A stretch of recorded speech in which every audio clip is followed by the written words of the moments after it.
عندنا الآن أجمل 3 أشكال لديكورة المطابخ الحديثة.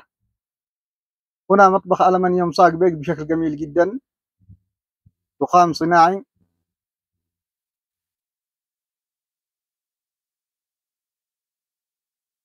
هنا زاوية إل بشكل جميل جدا، أدراج سحابات، رفات زجاجية. وهنا مطبخ آخر رمادي فاتح بشكل جميل جدا، عياشات زجاجية، أدراج سحابات. وهنا الحوض، خانة مفتوحة باللون الأبيض.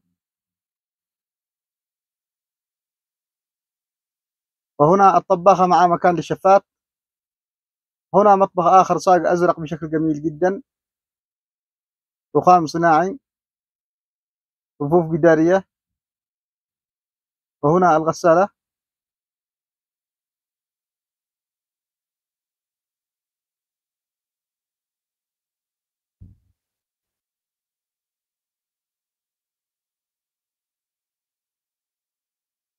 وهنا الفرن.